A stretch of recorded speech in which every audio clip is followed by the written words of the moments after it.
Hey everyone, welcome back to On Purpose. I'm so grateful that you come back every single week to listen, learn, and grow. And you know that the podcast for me is just an opportunity to reach out to people that I'm inspired by, people that I feel are changing the world, people that I feel have amazing insights that I can learn from and want to share with you. And today's guest is someone that I've been connected with for a while, but I'm so excited to finally have him in the studio, because not only is his insights having a huge impact on how we live, how we think, just the energy that I felt from him in the first couple of moments that I've met him, I can already tell that it's all in his heart too. And so to meet someone who's super strategic, super scientific, has an incredible mind, but has a beautiful heart in person. That's my kind of person.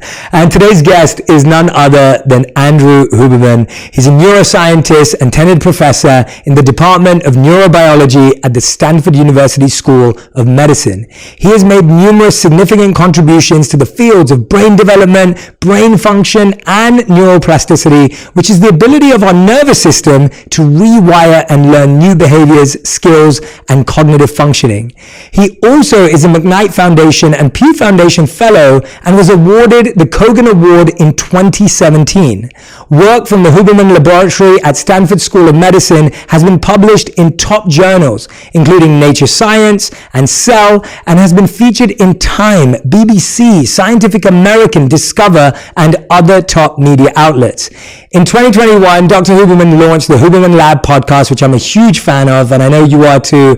The podcast is frequently ranked in the top 25 of all podcasts globally and is often ranked as the number one in the categories of science, education, health, and fitness. Please welcome my new friend and someone that I'm a huge fan of and admire, Andrew Huberman. Andrew, thank you for doing this. Thanks so much for having me. Thanks for being here. And honestly, thank you for what you do in the world. I think it's been brilliant to see someone bring so much heart into science and science into heart.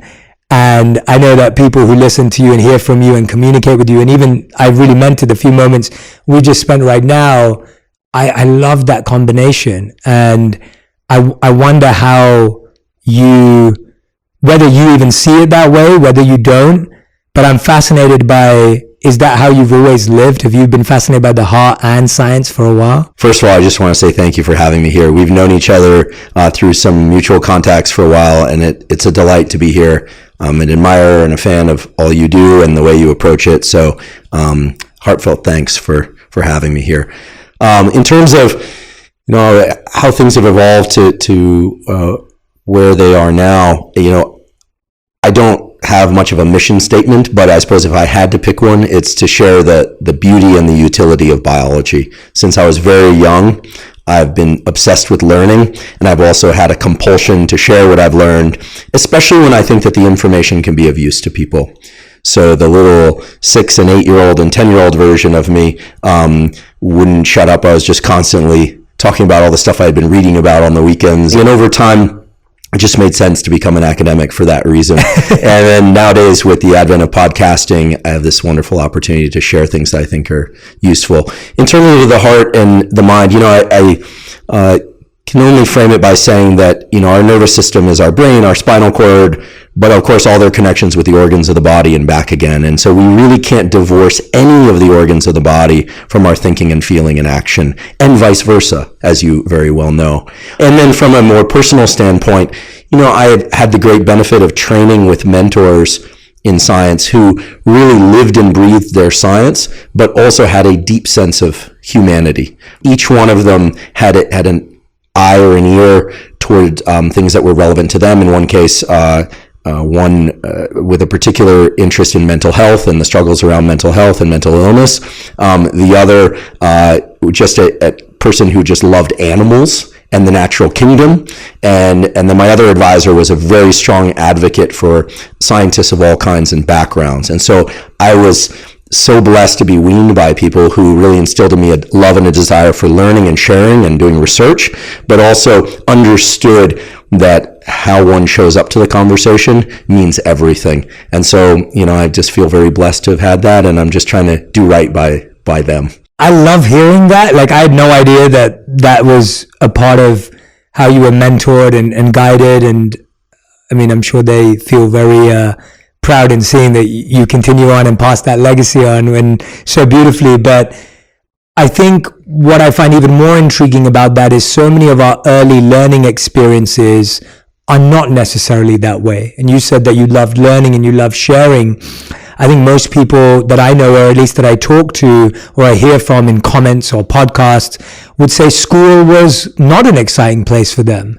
Maybe they went to college or didn't go to college, but they necessarily didn't have a positive experience. Maybe it was filled with fear or doubt or judgment or criticism, or maybe there was a lack of confidence. That could have been not only from teachers in the school system, it could have been from friends or bullies or people in that environment. So what I'm fascinated by is our relationship with learning, because when I look at my relationship with learning too, I remember starting off having that buzz and spark, then almost feeling like I was forced to believe there were only certain ways you could learn. I grew up believing I didn't like reading because we were only encouraged to read fiction books. And even till this day, I don't like reading fiction books. I have no interest in reading fiction books. I love reading nonfiction. And today I can read nonfiction books every day, every week, every month, every year, and I'm fully engrossed and immersed. That's why I'm excited for your book one day. And I think that is something that I learned, that I do love reading. I do love learning, but I was never introduced to that form until my father gave me a biography when I was 14 years old. And so how do you think our relationship with learning has been formed over time, hearing from your own as well? I think it was the great physicist Max Delbruck who said that, when teaching, assume zero knowledge and infinite intelligence. I try and keep that in mind. I think that we are all innate learners by virtue of the fact that this nervous system, as it's called, is really a map of our experience. And it's there to form itself. It's unusual among the organs in that it shapes itself, right? Unlike the kidney or the liver, which doesn't constantly update its own form and function the same way. The nervous system is there essentially to educate itself so that it can operate better in a given environment. And once one understands that, you start to realize that the forms of learning are many. So for instance, math, or I suppose in the UK it was maths. Maths, could be learned by way of using different types of examples, right? Movement of trains or bartering systems, or on paper, just simple long division and multiplication. But in the end, what you're really trying to find anytime you're teaching or learning is you're trying to find a universal algorithm of how the brain works. And what I mean by that is that, all these nerve cells, they only can communicate through chemicals and electricity. It's really just meat in there, believe it or not. But there are algorithms that are universal. So whether or not one learns better verbally or visually, or whether one has a propensity for math or for verbal subjects, what is true for all of us is that the brain is there always asking questions and trying to make predictions about its environment. And I think what happens is when we're children, we are learning passively all the time. As we get older, and especially as we get to our mid and late 20s, it takes an immense amount of focus and energy in order to learn. But of course, the nervous system can still shape itself well into adulthood, almost certainly for the entire lifespan. But that focus and energy feels almost like an agitation. And I think that as children, we don't necessarily experience that agitation because we can, for better or for worse, we can experience and change passively. Neuroplasticity just happens by way of pure experience. As we get older, mid-20s, early 30s, and so on, that threshold of agitation for people feels like it's something to back away from. But if we can learn to approach that and understand that that agitation is actually the circulation of chemicals, which is the brain and nervous system telling itself, aha, now I need to pay attention and change, we can start to actually modify the way that system works. So that's a bit of a convoluted answer to your question, but I think that at the heart of our nervous system is this ability, these algorithms by which it can change themselves. And it's on all of us to understand that that bit of agitation and discomfort need not be interpreted as discomfort. That's the edge where learning is beginning. So confusion, being perplexed, feeling somewhat overwhelmed by the amount of information. That's actually the stir of chemicals that are cueing the nervous system to change. Because if it can do something easily, there's no reason for the nervous system to change.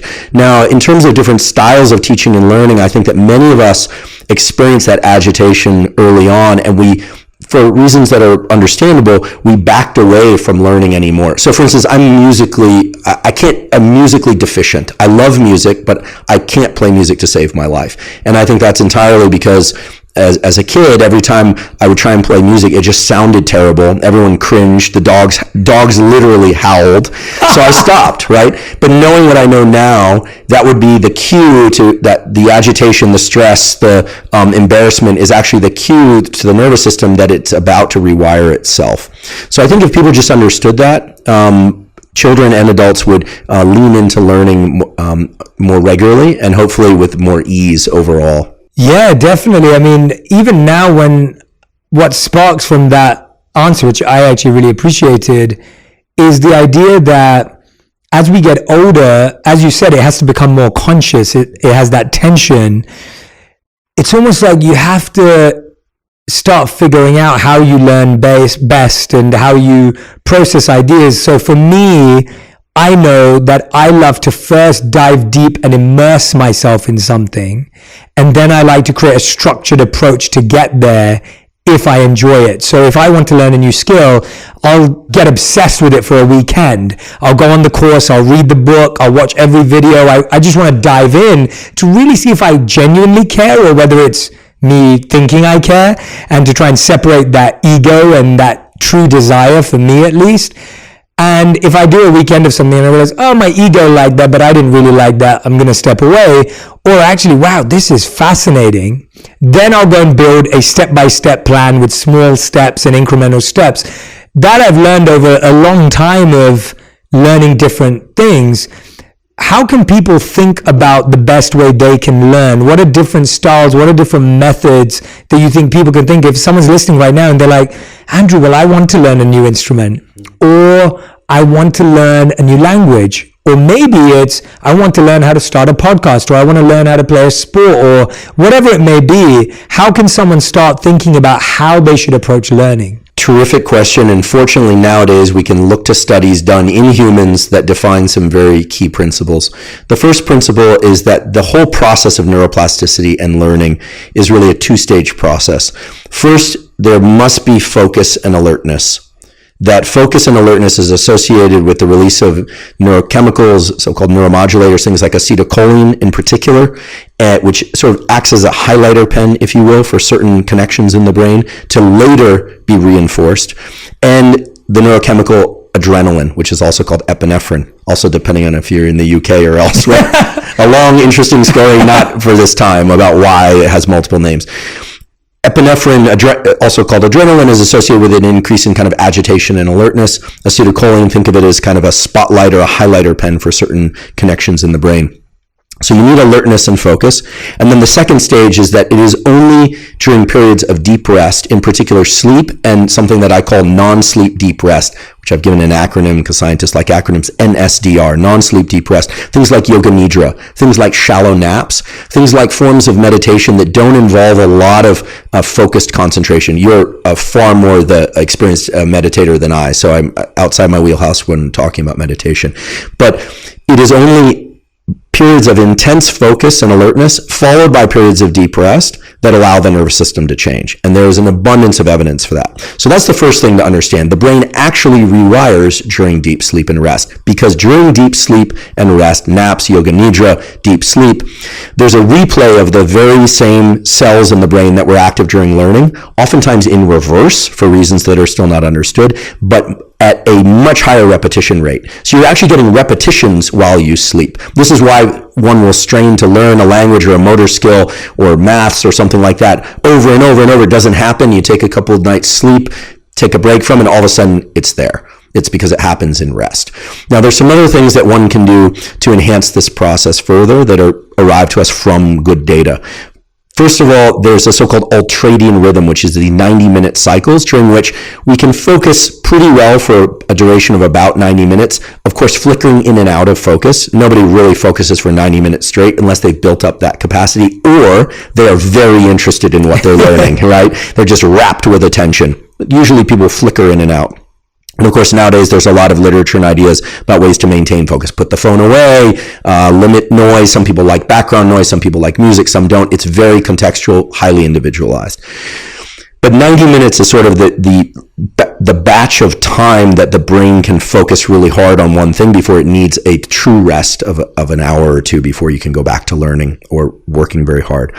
The other thing is that there's some very interesting data showing that shallow naps, or NSDR, non-sleep deep rest, done within 4 hours of one of these 90-minute learning bouts can be very beneficial for accelerating learning.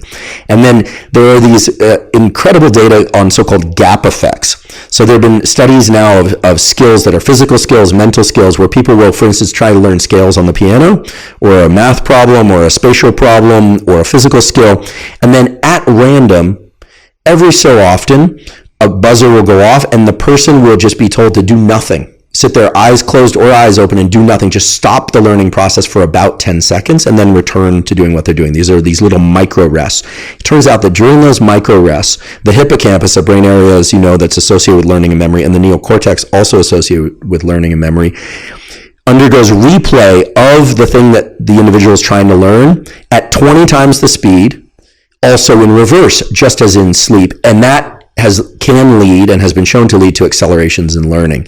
So there are these ways. I wouldn't even think of them as hacks, because the word hack is a little tricky, because when I think of the word hack, it seems like doing something with an object or a tool that wasn't designed for that purpose, right? The nervous system already harbors these mechanisms, and one can access them through these little micro rests. So whether or not you're a child or an adult, every so often when trying to learn something, just pause for 10 seconds or so. Do your best to just clear your mind. Of course, it's very hard to clear the mind, but do your best to clear your mind and then go back to the learning task, as it were. And that has been shown to significantly accelerate the learning process and the retention of newly learned information. And then the last thing you touched on earlier, which is this notion of incremental learning. You said you like to throw yourself into something as kind of a litmus test of whether or not you enjoy it or not.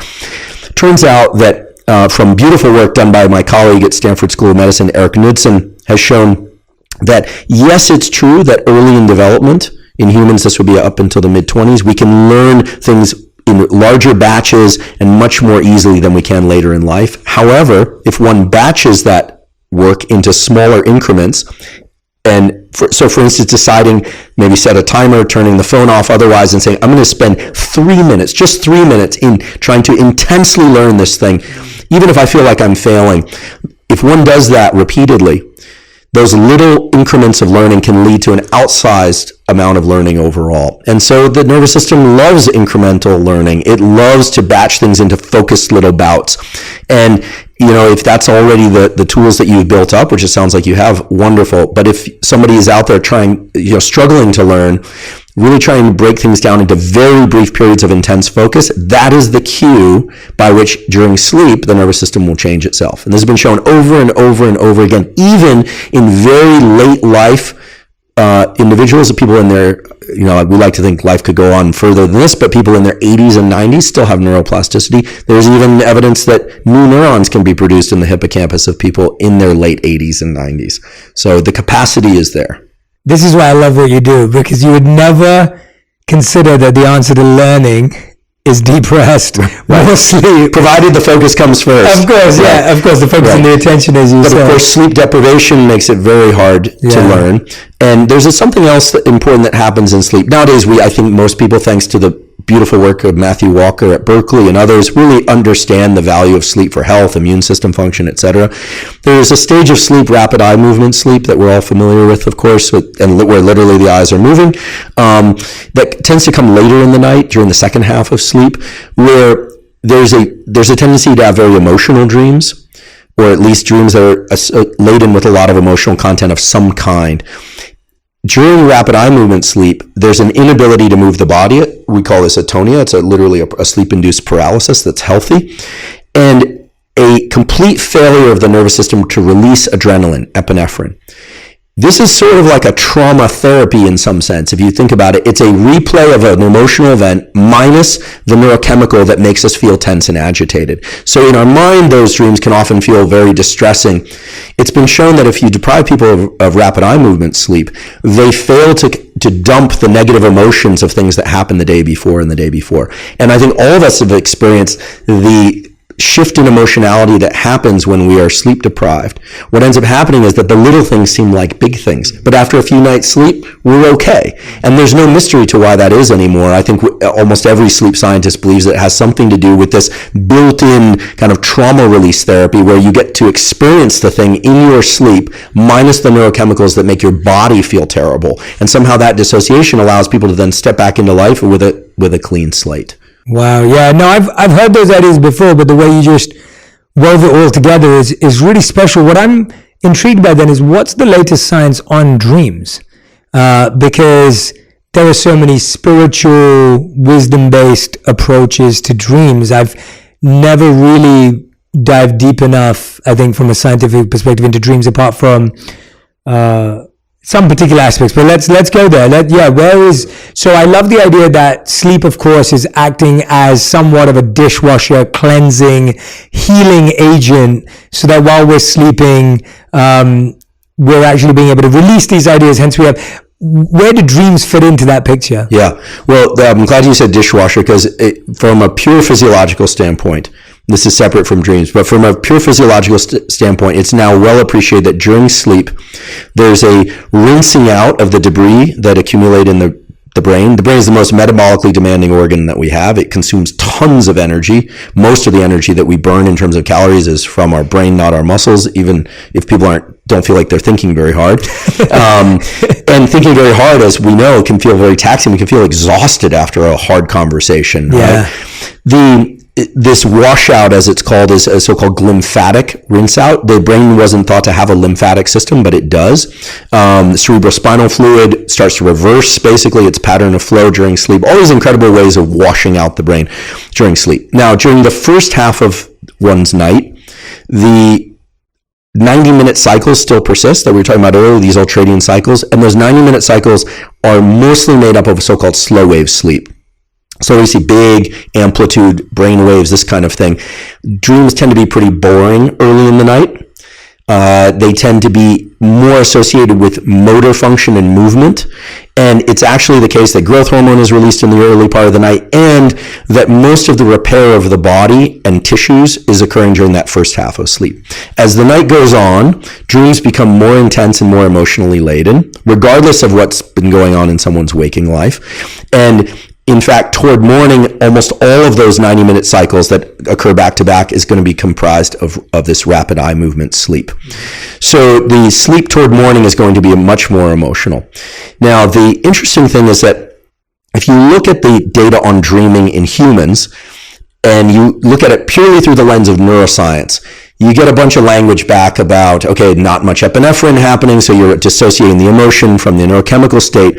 If you look to the psychology literature, which I do, or you read a book like Memories, Dreams, and Reflections by Jung, or you start to look at some of the kind of hybrid work, which is psychiatry, which of course are MDs that are grounded in physiology but also think psychoanalytically, I think they're really on to something with this idea that dreams are basically a time in which the ordinary sequence of life events is converted into heuristics, shorthand symbols. And the brain loves symbols in the daytime too, right? We don't walk around parsing every angle of every object. The way the visual system works is that the recognition of your face, for instance, there's a brain area that I've seen you many, many millions of times, billions of times probably, and I recognize you immediately as Jay Shetty because there literally is a neuron in my brain that's a Jay Shetty neuron. We know this, right, from recording from brains of people that recognize people, right? If I met some of your staff today, lovely people, for the first time, now those neurons exist for them. But that representation of you was built up through basic representation of just the orientations of lines, all right? Just like one would sketch your face and then build in more elaborate representation. The brain represents things in symbols in a very abstract way. So without going down too far of a rabbit hole, if I were to, for instance, say, you know what, Jay, I'm going to play artist today, of which I'm not, and I'm going to draw your face, and I did my best to draw your face, and I showed it to you, you'd probably say, oh, that's not great, but you'd probably recognize some of the features. Yeah. But for instance, if I decided that I was going to put your eyes in a different location, eliminate your teeth, put a bunch of tattoos on your face for fun, and show you this, and you'd say, that doesn't look anything like me. And I say, but that's my abstract representation of you. It turns out that the brain represents everything in the external world as a shorthand abstract representation. And in dreams, the reason that we tend to, for instance, replace people with animals or objects with different objects is because the brain is thinking more in terms of the relationships between objects than it is the objects themselves. And so this is where dream analysis gets a little bit tricky. So the analysts would say, for instance, I had a dream not that long ago where I was being chased by two animals. It was a bear and a wolf, a very salient dream for me. And turns out that bear and that wolf, I realized only later that day. I was walking around, I'd gone for a swim in the ocean, got out of the ocean, and I turned to someone and I said, oh my goodness, I know what that was about. That was about these two children that are now in my life and I thought they're chasing me like they need something from me. And it opened up an entire conscious discussion about that. So in my mind, these children were represented as animals, not because children are always represented as animals, but probably because it was the feeling that they were impinging on me and they're lovely children, but nonetheless that they're impinging on me. So the point is not my dream. The point is that dream analysis always has to take into account that the brain operates in symbols where objects are replaceable and there are only relationships between objects. And so if one has a very scary dream about a person or sees a monster, it's really in the early waking state of the day that we are in a position to best understand those relationships. So here's a tool I recommend that's supported by sleep science, which is when waking, and in the first 30 minutes or so around waking, you're in this liminal state. Even if you're somebody who wakes up and feels very alert, you're in this liminal state where that symbolism is still quite fluid. I highly recommend that people try and not bring in too much new sensory experience if they want to understand their dream. Stay lying down with your eyes closed. Maybe tell your partner or someone else you live with, if you live with somebody, that you just need a few moments and just try and move about your day in a way where you're not trying to solve the dream, but you're also not bringing in a lot of new sensory experience, because in that moment you actually stand a chance of parsing what that relationship is. And this is something that psychoanalysts understand. This is something that, believe it or not, clinical hypnotists understand. Bring people into a state of deep relaxation and be able to capture that transition between the sleep and waking state. Forgive me for the excessively long answer, but not excessively long at all. Fascinating, honestly. Not excessively long. Please carry on. Yeah. Well, so there's physiology that we know, and then there's the psychology of this. And just to make it very clear, the brain thinks in symbols in the daytime and in dreams, in waking states and in dreams. It's all symbols. Everything is symbolic representation because we can't parse all the information coming into our nervous system.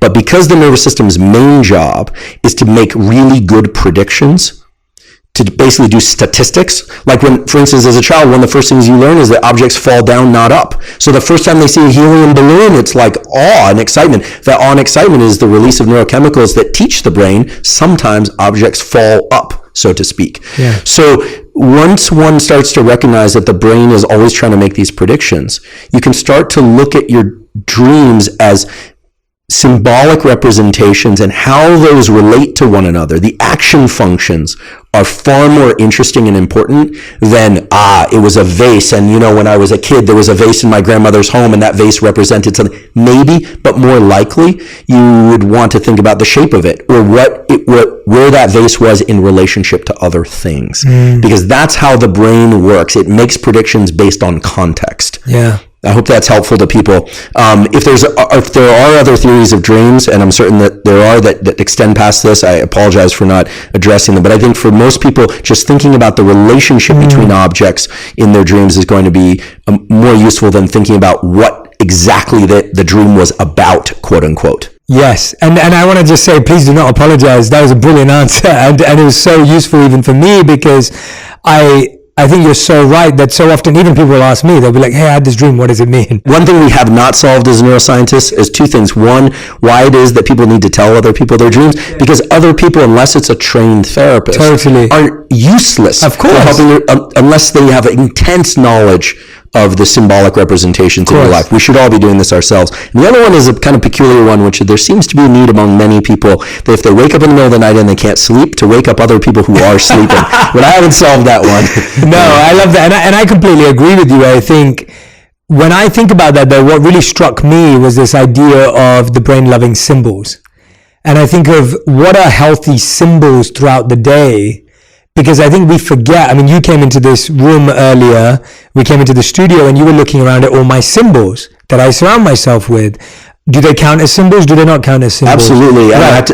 One thing I noticed immediately on walking in here is many things are beautiful and they have a lot of depth to them. And I have this obsession with anytime I'm in a new environment, provided that it's appropriate, I just have to sniff around and look at everything to kind of know where I am in relationship to things. Absolutely. And I saw you do that, and I didn't want to bore you with the history of everything. I could send it to you. But the idea that I find as well, this environment has been sculpted with symbols that allow me to be present with someone, and what I hope will help others be present as well, or at least spark their curiosity and intrigue so that we can have that in our conversation.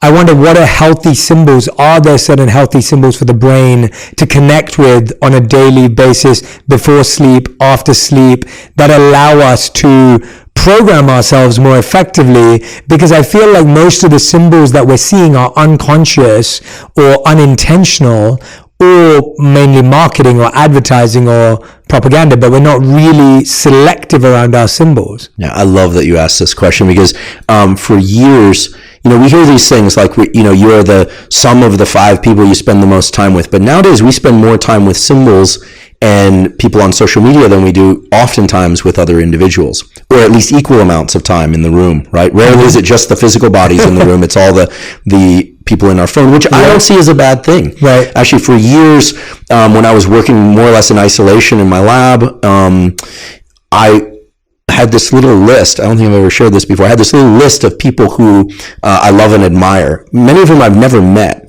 And I just would read that list over and over again. I didn't realize it at the time, but I was developing what I believe the analysts call this an interject, or an introject, perhaps. Someone should look that up. Forget which one it is. Which is actually a subconscious representation of somebody else's ideas and approach to things. That if we, for instance, listen to you over and over again, the nervous system starts to ask questions like, what would Jay do in this circumstance? That's a very real thing, and we're not always consciously aware of it. Now, physical symbols are also very important, because the brain likes to make predictions. It loves symbols because symbols are a shorthand way of eliminating a lot of useless information. But much of the way that we operate and feel really does impact us at a subconscious level. And this has been shown over and over again. I mean, it's always cast in the context of subconscious bias, which has kind of a negative slant anytime we hear bias, of course, but there are positive biases as well. So I think that for some people, having order among symbols is very important, equal spacing, everything very aligned. I'm sort of one of those, but I'm kind of in the middle. Other people, they aren't so consumed with the relationships between how they arrange things physically, but they enjoy great depth and emotional relationship to things. It could be a pendant. It could be, nowadays, people, like, tattoos are kind of interesting, right? They're much more prominent than when I was growing up. They are an externalization of how people feel on the inside. Yes. Right? So those are very powerful symbols. And there's something about the process of stamping it into one's skin, etc. The slighter intense pain involved, depending on where and who does it, and the person's pain threshold. So symbols are a way in which we create an external reflection of who we are to ourselves, but also they are operating at a subconscious level to keep us, for instance, in a place of order. Like, to be able to organize one's thoughts in a world filled with statistical information. Every ray of sunshine is statistical information. We can't pay attention to all of it. So I think that to directly answer your question, there are a couple of things that I think from morning till night make a outsized positive effect on our nervous system, both in terms of its ability to feel, think, and act, and its ability to learn. The first one isn't so much a symbol unless you adopt it as one, and I certainly have, which is there are now thousands of quality studies showing that we should all try and get some bright light, ideally sunlight, in our eyes within the early hours of waking. This doesn't necessarily mean waking with the sunrise, although if you can do that, that's great. Some people wake up before the sun comes out. Getting a lot of bright sunlight in one's eyes early in the day puts a number of neurochemicals and hormones into a state of let's just call it what it is, positivity. Mood is enhanced, immune system function is enhanced, sleep is enhanced 16 to 20 hours later, and so on. Also in the evening. So the sun as a symbol is very important, but it's also anchoring our subconscious physiology, because every cell in our body has a 24-hour clock. We need to time it to the rise and fall of the sun each day. When human beings become misaligned with that rising and falling of the sun, bad things happen to the nervous system. Now, fortunately, it's very easy to fix. There's a study done at University of Colorado taking college students camping. I wish I'd been a subject in this experiment. What they found is that melatonin rhythms, cortisol rhythms, which can be a healthy thing. We all have cortisol. It protects us, energizes us. Dopamine, epinephrine, all these rhythms of the body could be reinstated to their proper timing by waking up and seeing the sun and going to sleep not too long after sunset, depending on time of year, for 2 nights and 2 mornings. Wow. And this lasted at least 2 weeks, even though people were getting artificial light.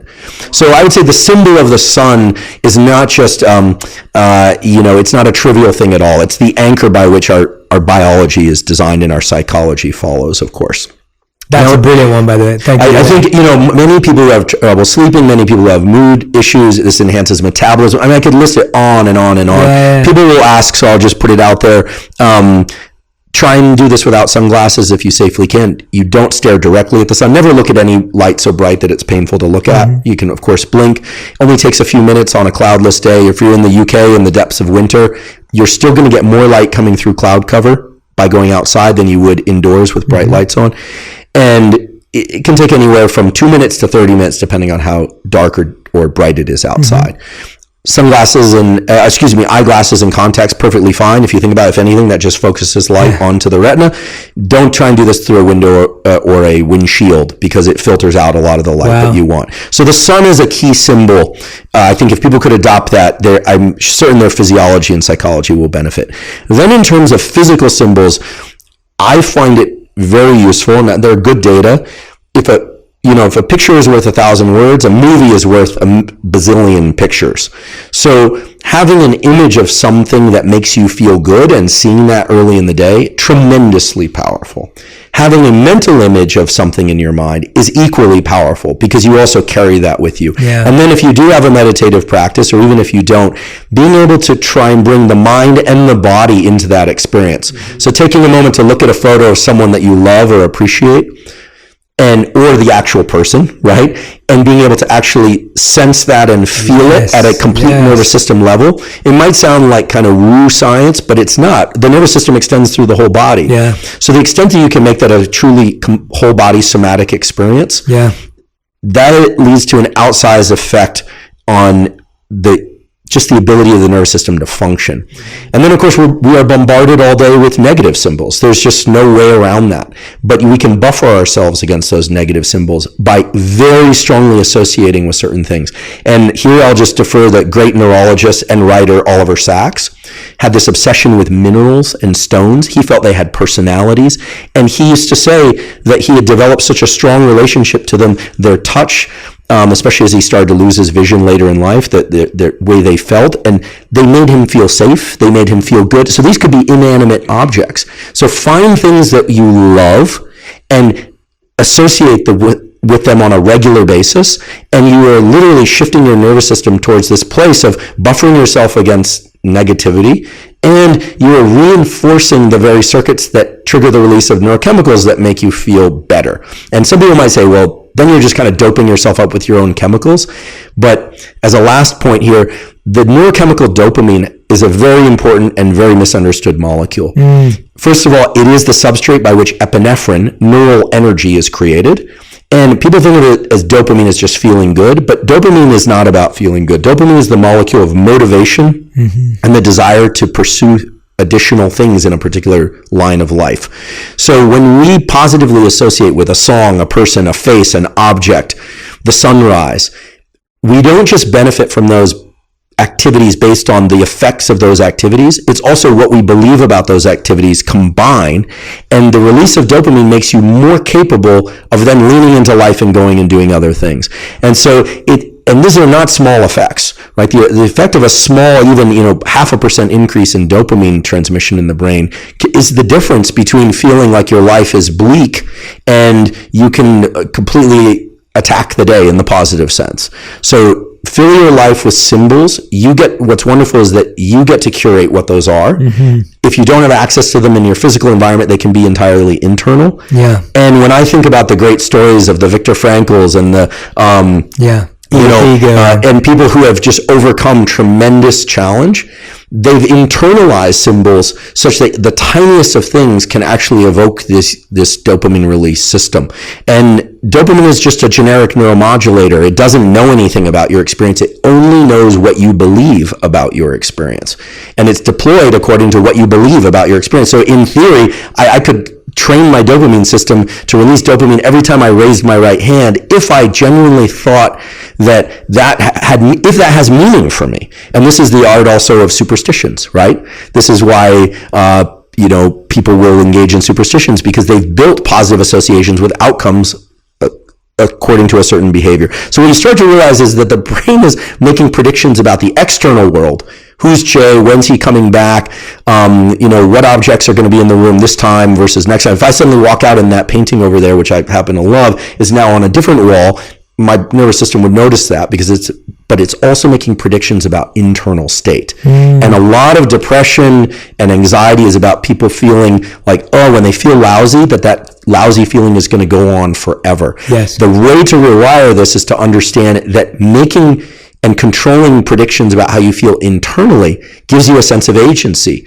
And that sense of agency at the end of the day is just purely neurochemical. So these are pretty straightforward things to master. I mean, that's mind-blowing to me, because I've never heard dopamine be explained that way. Well, everything about dopamine release is learned. Yeah. There are a few things like all the ones that evolved for us to be here. Okay, so associated with reproduction, food, sugar. There's a very powerful dopamine pathway in the brain and in the gut because sugar has a nutritive value. Yeah. Right. We should all probably be ingesting less of it, but it's a hardwired system. Food when we're hungry, warmth when we're cold, those are hardwired. But the dopamine system is designed to be trained up to associate with anything. Yeah. And this is how a guy like you can meditate for long periods of time and feel it. I'm guessing there were times in which it felt brutal, and there were times in which it felt incredible. Absolutely. This is how a guy like David Goggins can, punish himself with running it, over and over and over, and yet somehow he's inverted that dopamine circuit so that it feels like something he either wants to do, or that by overcoming the resistance to doing it, he gets a dopamine release. So dopamine is entirely a learned release system. There are a few things that trigger its release no matter what, I should highlight drugs of abuse. I was just about to say, anything can become an addiction. Cocaine, amphetamine, pornography, excessive dopamine release. And the diabolical thing about dopamine under those conditions is that the higher the dopamine release, the big amplitude dopamine, the bigger the crash, always. It's the way the circuits are designed. Yeah. Now here we're talking about self-training in healthy amounts of dopamine release, non-addictive amounts of dopamine release, or you could say mildly addictive patterns of behavior that serve us and the people around us well. And in that case, I think of that as kind of an adaptive addiction compulsion, and not one that we should necessarily avoid. Absolutely. I think that, for me, the way I differentiate that, and I think that's such a good distinction that you're raising there, because what you're basically saying is we could convince ourselves through the release of dopamine that anything's good for us, and hence it can lead to addiction, or it can be these aspirational positive habits for us. And I think the way I've been able to at least differentiate is that which is good for me after, that which makes me feel good after I do it, because that's that release of dopamine that I'm experiencing after I do it, is more important than that which makes me feel good before I do it. Oh, I love that. So I don't feel good before I go to the gym, or maybe before I meditate, or before I eat a healthy bowl of protein and food that's good for me, but I always feel good after it. I love that. And when I feel good before I stay up late at night and hope that we're going to have a great time, or I feel good before I eat a pizza, or I feel good before I have loads of sugar because I have a massive sweet tooth, but then afterwards I feel the pangs of it. I love that, and it proves that in your heart you're a neuroscientist, because there's something called dopamine reward prediction error. This was defined by a guy named Wolfram Schultz and others, and it's an incredible thing, and it can be made very simple, which is when we positively anticipate something, there is dopamine release. I mean, just tell kids that you're going for ice cream and you're seeing what is, I'll now explain as reward prediction error. Now you get to the ice cream shop and it's closed. What happens is their dopamine drops below baseline before they were told they were going for ice cream. If they're going to the ice cream shop and they have ice cream, you might think then they get even more dopamine. But guess what? If the ice cream isn't as good, or if one kid, the ice cream cone falls and they don't get another one, what ends up happening is that dopamine is relative to where they were just feeling, it doesn't feel that great. Yeah. And so this is the diabolical nature of addictive drugs. People get a dopamine surge in anticipation of using, and over time they get less and less of a dopamine surge, but the punishment signal, as we say, that comes afterwards, the trough afterwards, goes lower and lower and lower. So it's like a asymmetric seesaw. It's not just back and forth. It goes dopamine, but then it goes punishment signal. Now you figured it out, because dopamine reward prediction error says that if you have less dopamine heading into something than you do afterward, that tells the synapses, the brain connections that were involved, to reinforce themselves and to engage in that behavior again. And this is also what happens with surprise. If you go someplace you're not expecting, you know what, like let's go to this place for dinner, I don't know, looks good, and it's amazing, you create a much bigger dopamine signal than if I tell you, Jay, I got to take you to this place. This is the best sushi in Los Angeles. It's incredible. That actually sets you up to not enjoy the meal as much. Yeah. So we all should learn to kind of control this dopamine knob. You've done it beautifully by simplifying it into making sure that you get enough happiness, thrill, excitement in retrospect. That's the way to wire in healthy behaviors. And I've never actually heard it put as succinctly as you, because academics are not trained to be succinct, as you can tell. But I think if everyone kept that in mind, they would do themselves a great service, which is try and ask whether or not you had as much or more pleasure in the aftermath of something as you did during, and you get two benefits. One is you can avoid addictive type behaviors. And the other, because you avoid that crash, if there's a dopamine release after, there's no crash. And the other is that you'll have a tendency to return to that behavior over and over again. This is also why I think a lot of people enter new relationships. And there is a well-established dopamine surge with the early phase. Everything feels possible. People feel like people go out and make purchases. They're kind of manic, right? And it's a very exciting kind of mental illness that we all enjoy from time to time. But then people start to enter the phase of real challenge, or oftentimes real challenge. And if they can't make that transition seamlessly, and they constantly focus back on how great things were, and they look at the differential, it can be a kind of a dark picture. And then people have to start working on trying to reignite, so to speak. But the bigger the dopamine surge at the beginning, the bigger the crash. So I think that a wonderful model for relationship is also to temper that dopamine release. Spread it out over time. Try and spread it out over 50 years and you're home free. Now, I'm not an expert in relationship, but it is absolutely clear that dopamine is the hallmark of human bonding. Then, early on anyway, then come the oxytocin and all the feel-good warmth molecules, because dopamine fundamentally is about accessing things that are outside your immediate experience. It's reaching for things beyond the confines of your skin. A degree, money, a relationship that's developing and that you're working on. Whereas the serotonin and oxytocin system, which I think most people have heard of, are feel-good molecules that are associated with things we already have. Knowledge of how wonderful our partner is. Knowledge of how much we love something, or how much we appreciate the meal that we had. So it's not that dopamine is bad and serotonin is good. These are molecules that have been built up in our system over time to allow us to establish new relationships of all kinds, to things and people and to ourselves, and then to sustain them. But those big dopamine peaks early on are very, very dangerous. And we need to learn to temper them and just spread that out over time. It's a resource, and we need to learn to calibrate that resource. Andrew, you just blow my mind again and again and again, because there are so many long-held beliefs that I have, or techniques or tools that I've built, or mindsets that I've created and that I share and coach and pass on from the studies that I've done. But I get so much joy out of seeing deep study support those ideas. I think I want to unpack a lot of the things you said. The first thing I want to say is my new claim to fame is that you said I'm an honorary neuroscientist now. So, I'm going to... You think like a neuroscientist, because to be able to batch things in time that way is a unique skill. I'm not saying this for flattery, but it makes you feel good even better. But the fact of the matter is... I was being funny, but I'm grateful. But most people think about experiences as one thing. Yeah. We went to Costa Rica. It was amazing. And I'm sure it was. And when dopamine's flooding through your system, there's also something really cool is it distorts your perception of time. It feels like time goes by very, very fast, but in looking back, it seems like a lot happened. Yes. Think about when you're bored in the doctor's office waiting room. Feels like it goes on forever, and you look back, guess what happened? Nothing. It's low dopamine state. So dopamine actually acts as it's like shooting a film at high frame rate. Yeah. Okay? So feels like a lot's happening. You look back and it goes by very fast, but you look back, a lot happened. So you batch things in time, and this is fundamentally important to how we work. If we look at experiences only in terms of how we experience them and not the aftermath, we miss a huge portion of life.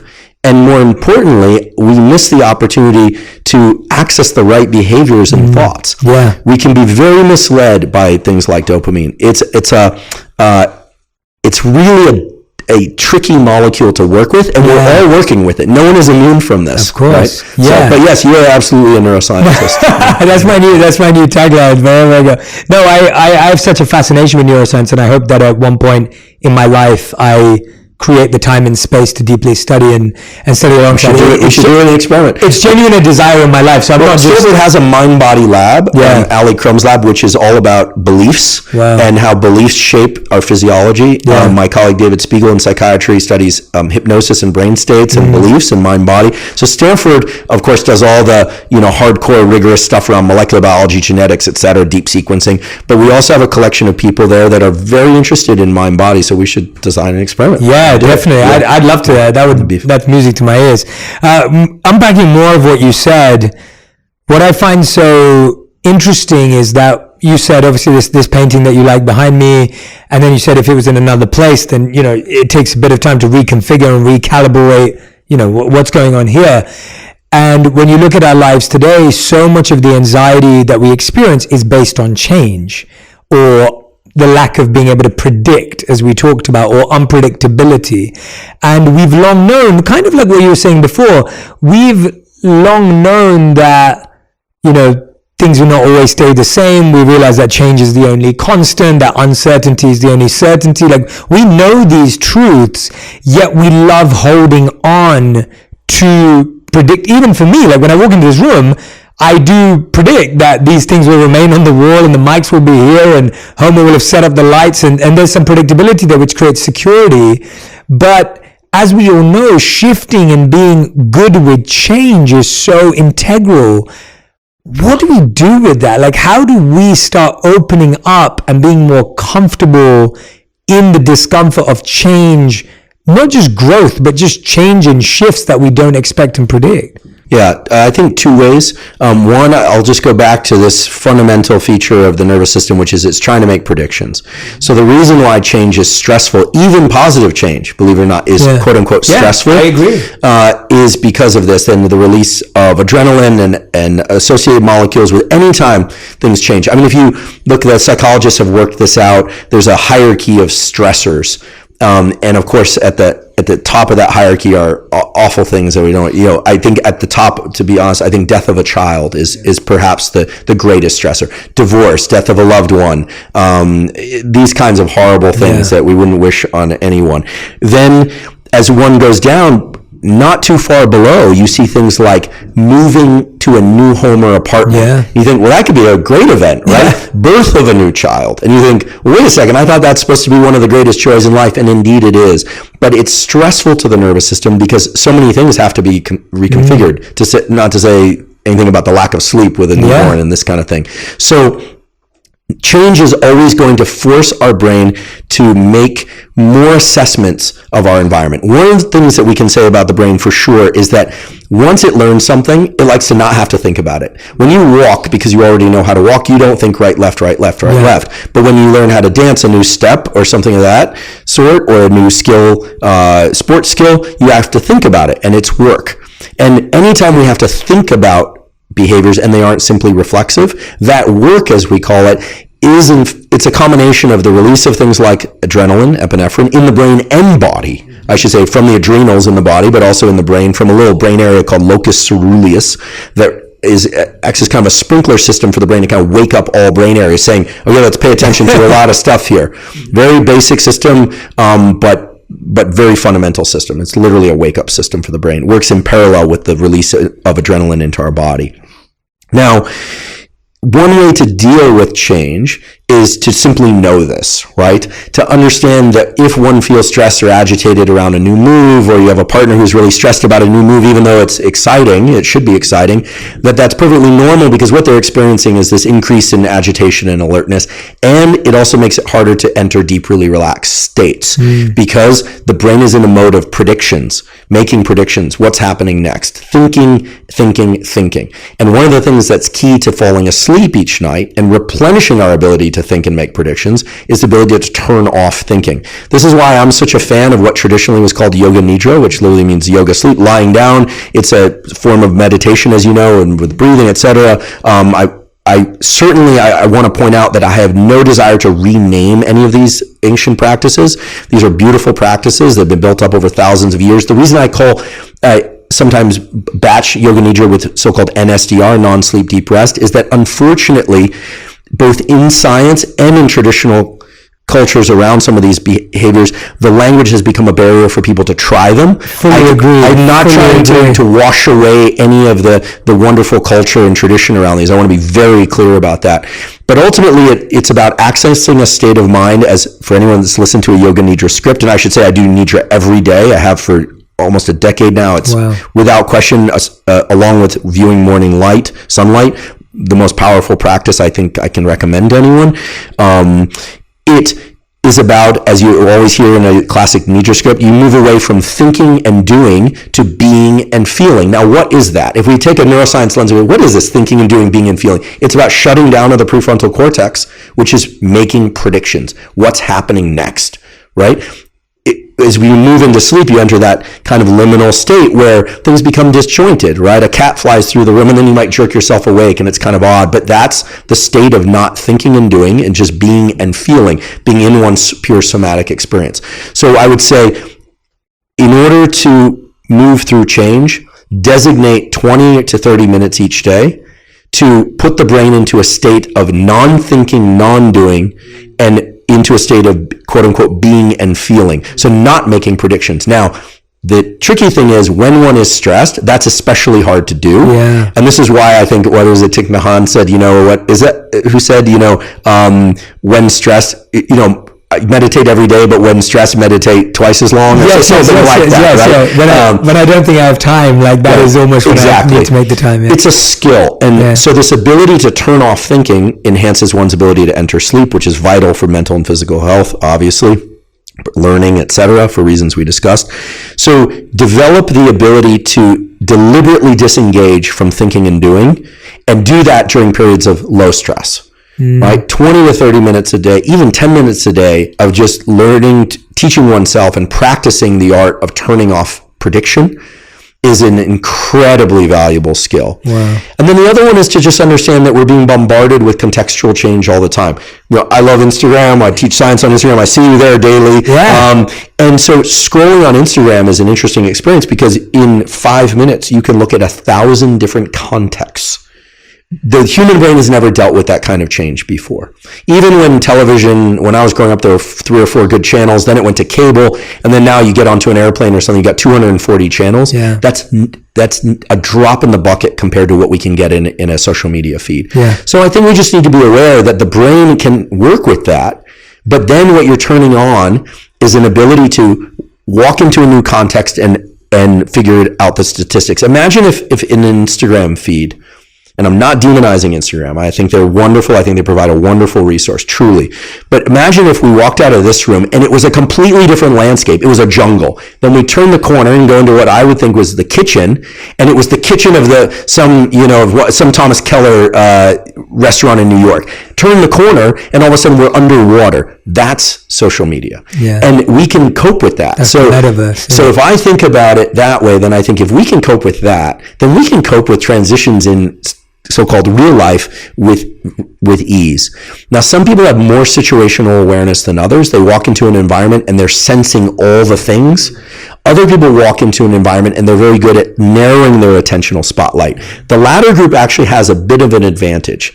They probably wouldn't be so good as a special operator in the military that has to develop situational advantage, or a police officer or a teacher, but they're going to be immensely good at one-on-one interactions because they can make the room disappear. And so we need both kinds of people, and we all need to learn how to sort of brighten and broaden these attentional spotlights and narrow them as well. And I'll just briefly say we are old world primates, as it turns out, and we have the capacity to do what's called covert attention. Yeah. I can pay attention to you, but I can also notice that in my periphery, there's something else going on. So I've got 2 spotlights now, but I am dividing my attention. We can't do 3 simultaneously. But what I can also do is decide to merge those 2 spotlights and intensify them and narrow the aperture of my visual window and my auditory window.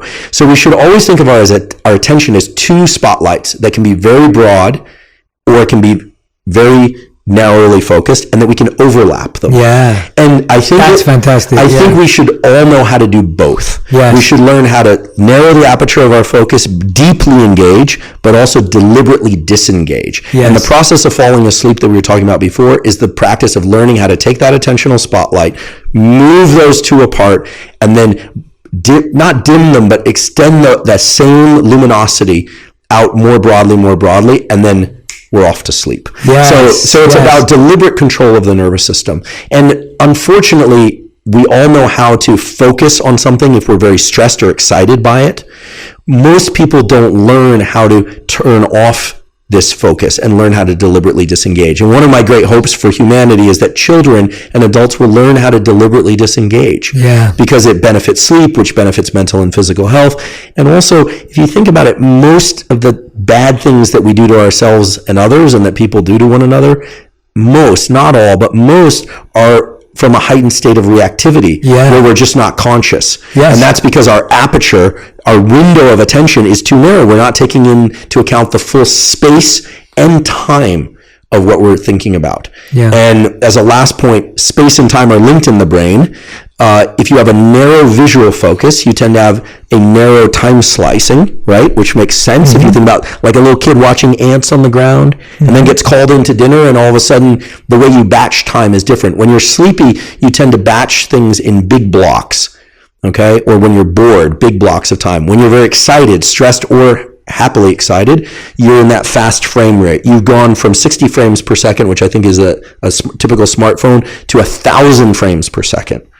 Wow. So you're catching all the micro nuances, but you're missing everything else. And what I find most interesting about that, though, is, and I read a study a few years ago, and I don't know, I can't remember where it's from, but it said something along the lines of that today in 24 hours, we're exposed to more tragedy through the news, or pain, or stress, whatever word we want to label that as, than we were in our entire lifetime 25 years ago. I believe it, sadly. I think I have to agree. Yeah, and what I found also was that what you're saying, and I love this idea of we have these 2 points of focus and putting it together or bringing it out, which I think is fantastic as a visual too. There's an element, though, that really draws us in of judgment and criticism. Like, I find judgment, I'm using judgment as the overall word, criticism is a very specific word, but what really makes something harder, like when we're processing 1,000 posts on Instagram, the most difficult part is when judgment comes in, whether it's positive or negative, because that's what draws you in. And I find that we have more things to judge. And to make that many judgments in a day is quite exhausting.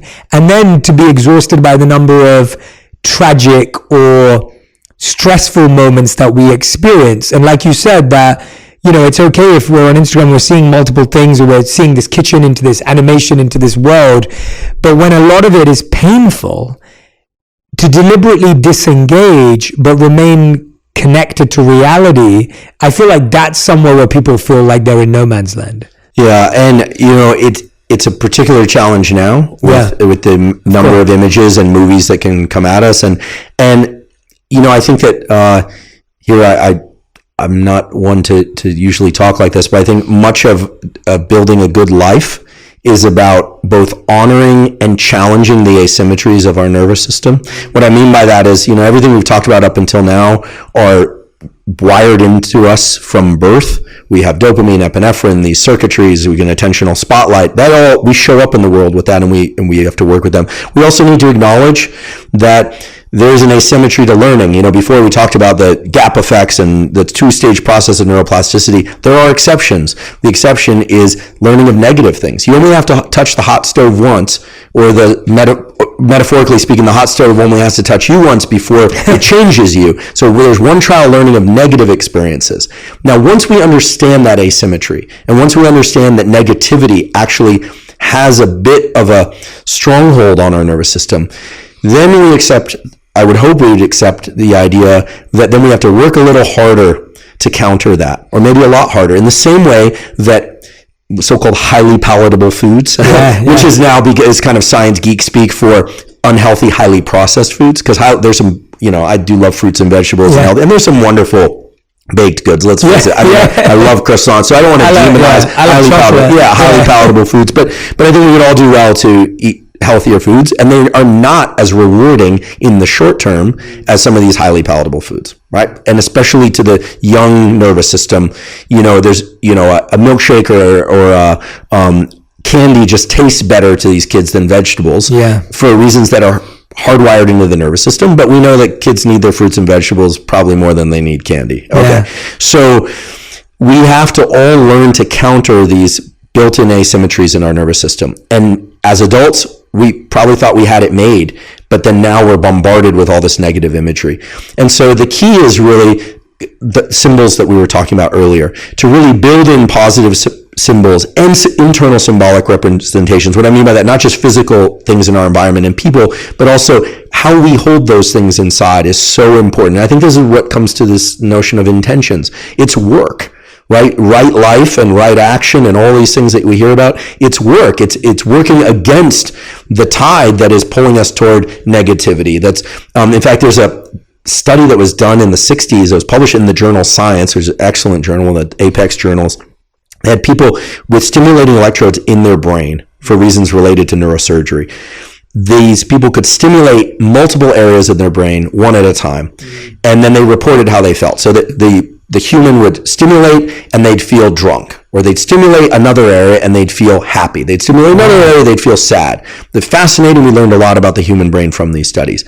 The brain area that people preferred to stimulate the most, this is really going to upset a few people, was the one that led to anger and frustration. Wow. And you think to yourself, well, that's just terrible. Are we just doomed, right? Yeah. No. Well, it turns out that anger and frustration is a signal to the brain and body that you need to do something in response to that. Usually move away or move forward and sort of enter an aggressive state.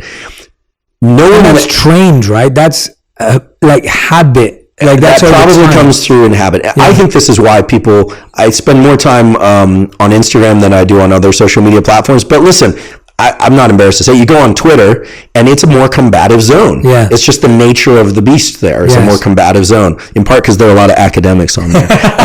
It's more combative. So I notice if I log on to Twitter, I already get a little bit of an adrenaline surge. It's like, all right, you're ready to fight. And just knowing that we have this innate bias towards frustration and anger and that kind of friction, hopefully my wish is that it will allow people to relax around that and to realize, this is sort of like the food that I immediately want to reach for, that's the kind of dopamine signal that you were talking about early on. But how am I going to feel afterward? Yes. How am I going to feel afterwards? And I would say that 99% of online interactions where people end up in these ridiculous battles, later, both parties probably think, well, how did I get wrapped up in that? Totally. That's absolutely crazy. You think you're scoring slam dunks on each other at the time, but it's ridiculous. Yeah. So I think the thing to understand is that we have these asymmetries, but that we can learn to work with them. The way that I think a really incredible psychiatrist, he's done a lot of work on trauma, Paul Conti, describes it in a different context, is that,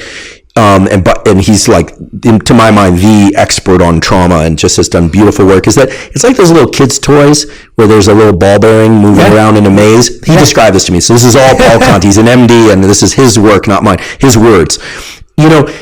There are times in which we are like that game where just a slight shift and all of a sudden the ball bearing goes down the chute. And what we should all be striving for is for, slightly concave and for it to kind of maybe move around a bit with the events of life and what we hear and see. That's what we should be striving toward. And that takes work. Some people are naturally there, but very few people are naturally there. But this is the power of meditation. This is the power of non-sleep deep rest. This is the power of good sleep, or most nights. This is the power of excellent social relationships. This is the power of mindsets and intentions. That stuff, gratitude practices.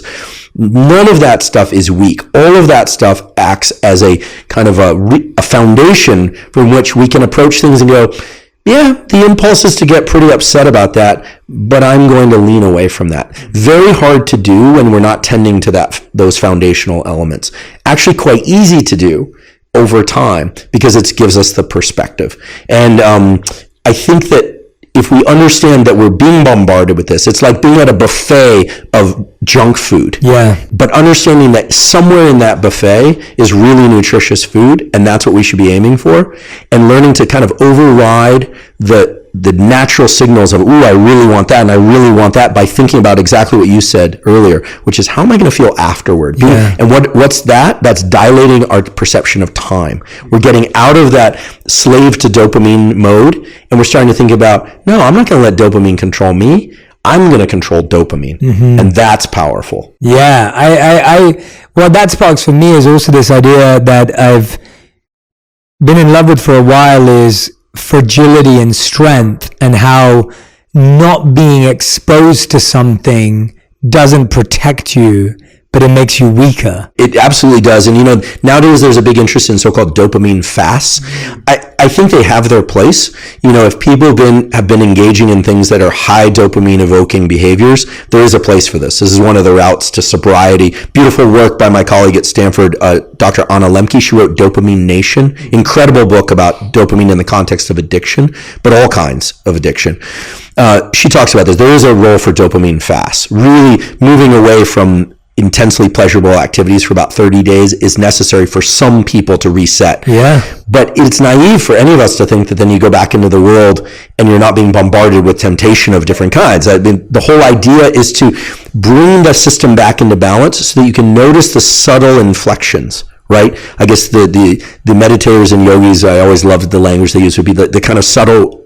After meditation, you can notice the kind of subtle ripples in life, right? Yes. Whereas if you're just hard charging all the time, you miss so much. Yes. Again, I'm using the wrong language here. Yeah, but I think that, so dopamine fasts have their place, but better to have your hands on the steering wheel, accelerator, and brake of all these mechanisms, and to go through. It's only when, the car has been wrecked that it needs to go into the repair shop. Yeah. Most of us don't need a dopamine fast. We need to understand how dopamine works. We need to do exactly what you described earlier, which is to extend the time domain so that we think about, am I getting dopamine later also, or is this just a quick up and down kind of event? Then I think we can move through life in a much more adaptive way. And then you mentioned, obviously, when we talk about relationships, we talked about how dopamine is there at the beginning, but then we're talking about serotonin and oxytocin, these inner feelings, which I love that description also of like how dopamine is this pursuit of external things, and oxytocin and serotonin are more about how we feel what we have. I think that was another great visual, and I love how you speak in symbols more than like it's I really, everything you've been sharing today, I can visualize it, and I really enjoy visual learning. And so when you were speaking earlier about how you can visualize a symbol even if you don't have it physically, and even when you said that to me, I'm like, oh, that's really fascinating, that dopamine is that, oxytocin and serotonin is this.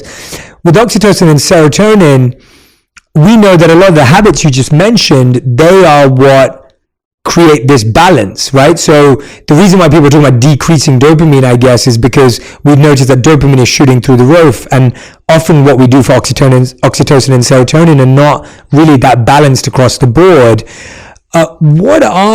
Let's look at relationships and go, is there a need to have dopamine in long-term relationships, or are serotonin and oxytocin enough? And not just relationships, that applies to career, it applies to everything, I feel. Yeah, absolutely. There's a wonderful book about this written by a psychoanalyst in a slightly different context. The book, the title of the book is Can Love Last? And it's an interesting book. It operates on the premise that when we first meet somebody and we want, this is in the context of a romantic relationship, and we desire a romantic relationship with them, it's very much about objectification of the other person. And I don't mean objectification in the traditional sense, but we don't rely on them yet. Yeah. Right? We only rely on the ability to pursue and get them, right? Or for us to pursue them. However, exactly. Yeah. But we don't rely on them for safety at all. If that evolves to become a romantic relationship, right, with trust, then what happens is there's a true dependency there. If one person were to leave for any reason, die or leave or cheat or break up, it is truly devastating to the safety mechanisms of the brain and body, right? It's a reactivation actually of a lot of the machinery that was designed for attachment between infant and parent, right? Just as an important aside, the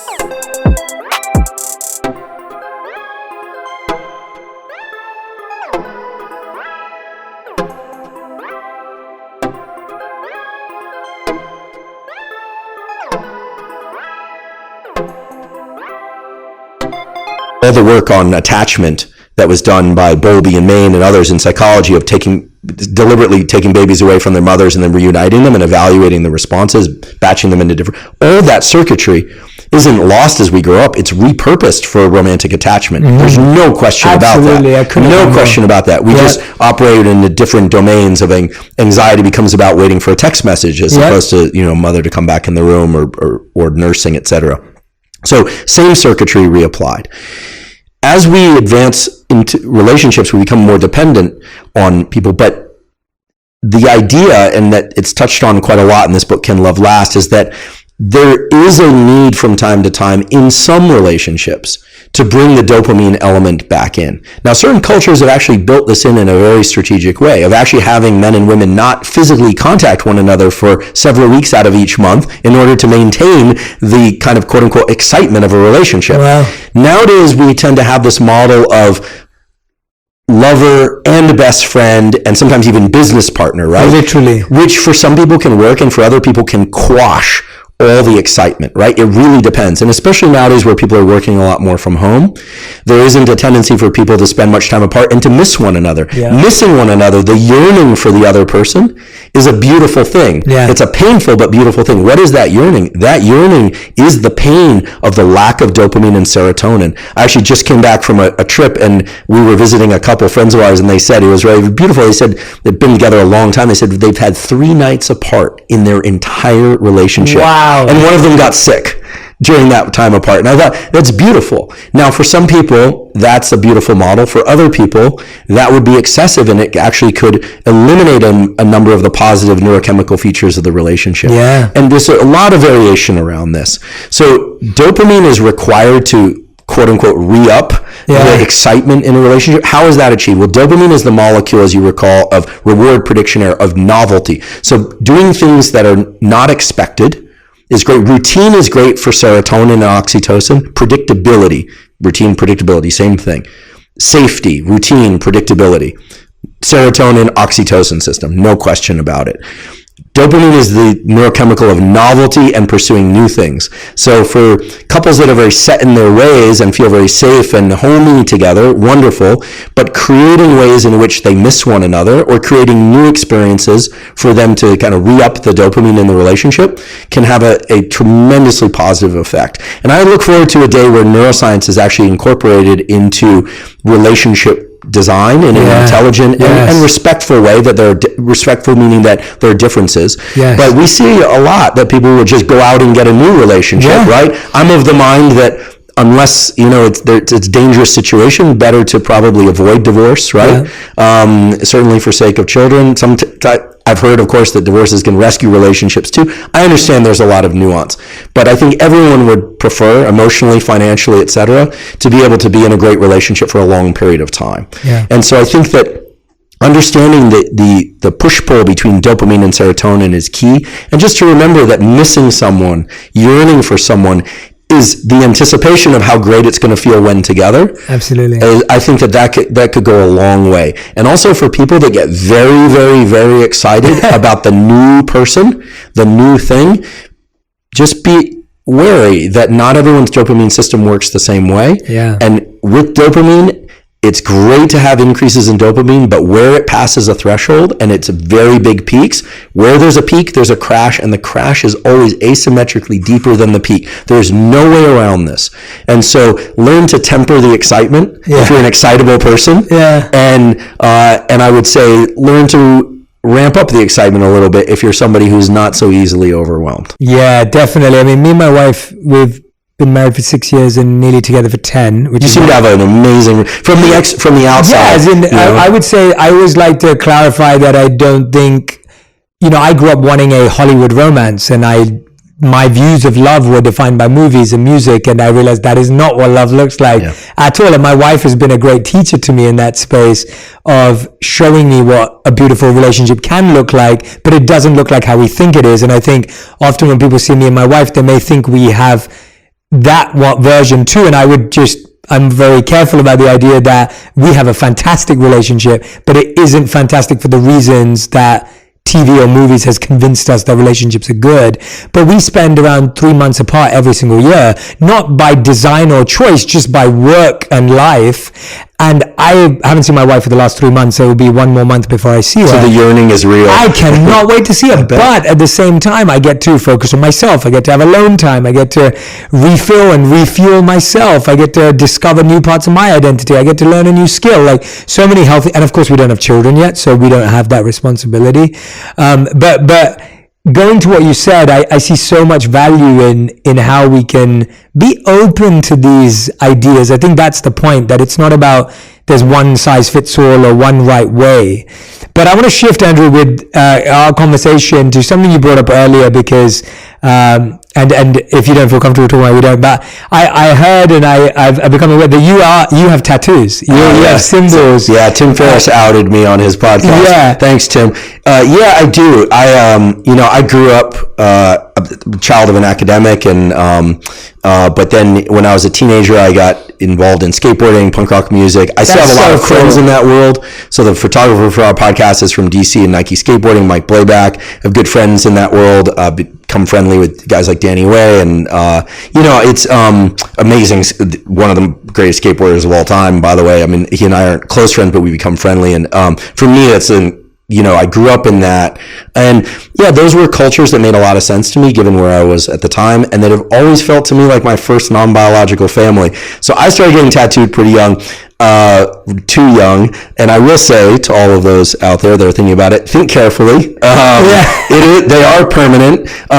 Things have changed around this. I always cover up my tattoos for the following reason when doing public-facing work, which is that generally when I'm trying to teach neuroscience, I'm trying to download ideas and transmit them. So I just want to avoid any distractions about the symbols that are meaningful to me because they just aren't relevant in that context. Sure.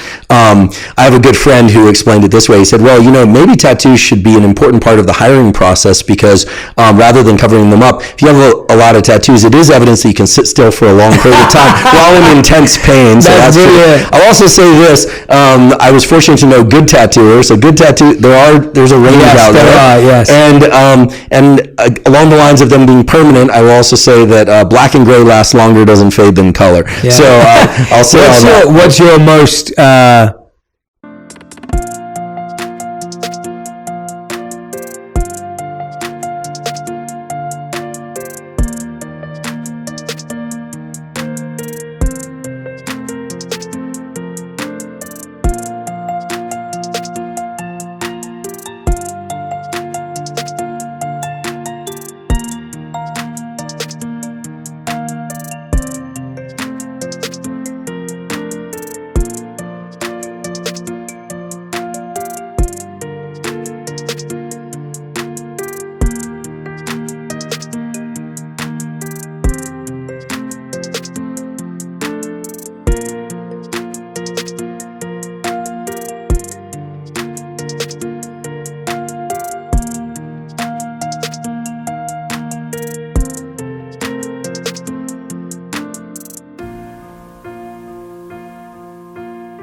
what's the symbol on your body? And I'm sure you have many, but if you were to pick one, not your favorite, but one that feels really meaningful right now in your life. Yeah. Well, first of all, it's funny because people often will say, what are you going to do when you're like 60 or 65? You got all these tattoos. And I just think, okay, well, first of all, now I have an incentive to stay in shape. Yeah. And second of all, I actually worry about them disappearing because then I have to have them all redone. And they're pretty painful. It took a long time. Yeah. I got a lot of them. So it took a long time. It's been 25 years or more of getting tattooed. So, I can't pick just one, but I do have a picture of my Bulldog Mastiff Costello and a paw print of his, life size or actual size. I love that. And I loved that dog. I had to put him down. And it was just, the last line in the contract of good dog ownership is that you're going to put him down before they're in suffering. And it actually turned out to be a beautiful transition. I did it, in a beautiful location. He went easy, and I don't want to talk about it too long because I'll cry out of love. I notice I still cry when I think about him, but it's not sadness. It took me like 3 months to realize. I was like, I always cry when I talk about Costello. I want to cry, and I realize it's because I love him. The feeling isn't sadness. Totally. He had such an incredible. Well, that's that symbol that creates a physical response. I feel it in my heart right now. And anyone that knows me, I loved that dog like crazy. So there's that one, and then. And I don't want to focus on negative things, but again, it's a feeling of love. I talked about these 3 advisors that I had earlier. I was blessed with amazing advisors. And sadly, first one died of suicide, second one cancer, who I was very close to, my third one cancer. So the morbid joke among people that know me is you don't want me to work for you. Now I can make that joke because all 3 of them had an incredible spirit about life. So I actually have all of their initials or symbols of them tattooed on my body, and I miss them every day. But I also, I think there is something powerful to embedding something in your body. Some people wear pendants. Obviously some people decide to get tattoos. I've been encouraged at times. People are like, just show your tattoos, be out there with them. I want to be very clear. I'm not ashamed of them at all. I'm proud of them. Oh yeah, I don't think that at all. Yeah, but for me, if I'm teaching or I'm trying to be an educator, I really want to emphasize the information. I also think, listen, the world's a complicated place, and we can't always control people's interpretations of why we do things. Yeah. So for the young people out there thinking about getting tattoos, just understand that's the world we live in. Although I think nowadays people are more accepting. So thank you for showing both of those. Thank you. I wanted that more. I just appreciate hearing about, because we spoke about symbols and that for that reason I really wanted to understand the symbols that for me, something about having experiences that I've externalized to the surface of my body feels right. It's weird. They feel like my skin now. Yeah, they feel like birthmarks. I never get up in the morning, look in the mirror and go, oh, like there's a tattoo and there's a tattoo. Yeah. Normally I just think like, oh yeah, like it just kind of becomes part of you. As you know, because obviously you. Yes, I only have 3. I had a plan. It's not the number. I had a plan to have my whole upper body tattooed when I was younger. Yeah. and then I became a monk. So I haven't had any since. Yeah. But so I got my first one when I was 16, second one when I was 18, and then the last one when I was like 21. Okay. And I did them all, and then I became a monk, and then I haven't had any since. Yeah. And my wife's been the other way around. Like, since we've been married, she had one before we were married, now she had like 7 more. So she's, she's well, it's like I don't wear any jewelry except to watch. But tattoos for me have been, it's been a fun journey, and I'm 46 years old now, so I plan to keep going. You know, I love that. Yeah. There's at this point, it's I suppose it's neuroplasticity. It's built into me. Yeah. Andrew, you've been so kind, gracious with your time. I've always known how phenomenally intelligent and smart and sharp and deeply studied you are, but I'm really grateful I got to experience your heart today in so many ways. And to me, that beautiful synergy you have is really meaningful to me to experience. I'm so grateful to you for being here, for taking the time, for being. We've been in touch for a couple of years, maybe even it's been, or through messaging, but to really experience you in full today has been a treat for me. We end every On Purpose episode with a final 5. These have to be answered in 1 word to 1 sentence maximum. Which for this academic might be a bit of a challenge. Might be hard, but we will try. So, Andrew Huberman, these are your final 5. The first question is, what is the best advice you've ever received in any area of your life?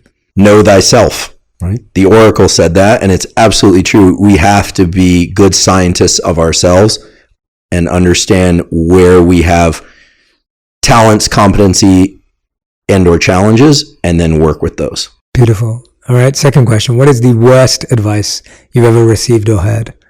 That everything is just experience. The idea that all experiences are equivalent. I would love to think that all our steps lead us to enlightenment kind of thing, but I do believe that we, or at least I, need to be far more intentional than that, and that we can be. Beautiful. Question number 3.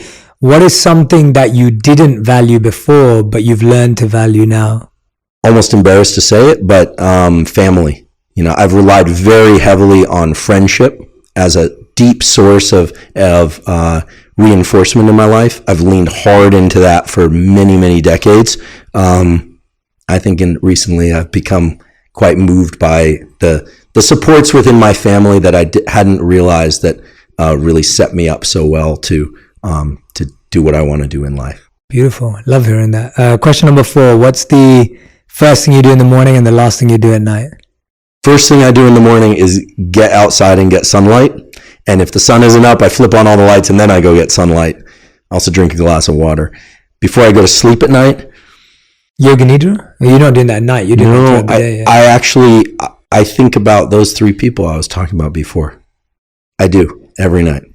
I just think about them. I don't know. It's been a long time now that accumulated over several decades. And I think about them every night. I love that. I don't even think to do it. I just do it. I was just trying to. Yeah, I lost one of mine mentors. The others are still alive right now. One of them to stage 4 brain cancer, and just a couple of years ago. And I when you said that, I was like, I know what that feels like. So yeah. All right. 5th and final question.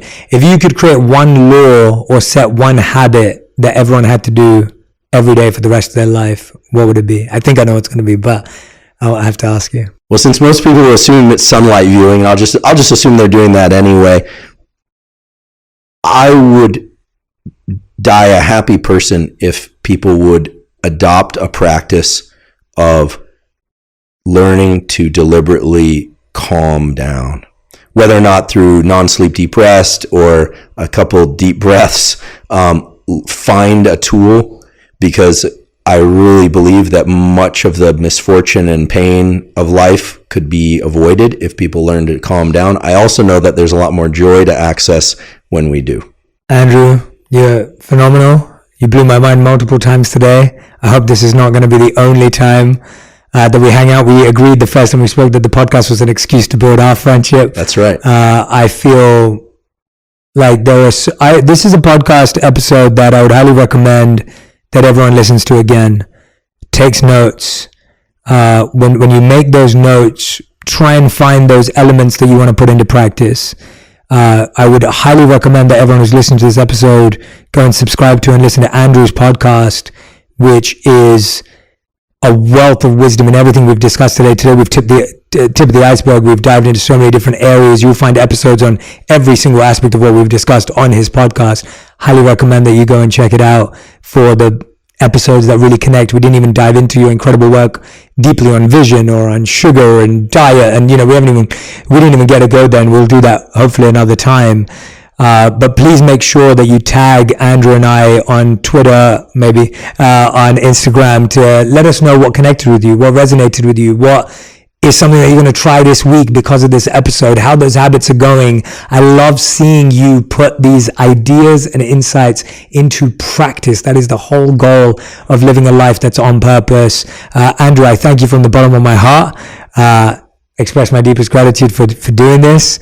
And yeah, any final words, anything you want to share that's on your mind or heart that you want to put out there in the world? Over to you. Thank you. I want to genuinely say thank you. Again, we've known each other somewhat at a distance for a long time now. It's been a tremendous pleasure. I look to social media and science and a lot of different landscapes for inspiration. It's been a remarkable thing to see what you've done. And it's so great to meet in person, because I knew you were the real deal, but I'll just say this. I know many people already feel this, but I just want to say that to meet you in person is a real honor for me. And I just so admire what you're doing, and I know the intent behind it is real, and the way you show up to it is incredible. And so I'm just I'm floating on the gratitude of being able to be here today face to face. Thank you so much. Andrew, thank you so much. Everyone, make sure you share this episode, pass it along to a friend who needs to hear it. As I said, you can obviously go and subscribe and listen to Andrew's podcast, which is called Huberman Lab, which you will find on all podcast platforms. So make sure you do that. And of course, follow him on Instagram. As you can tell, he loves to be there too. Highly active, very present.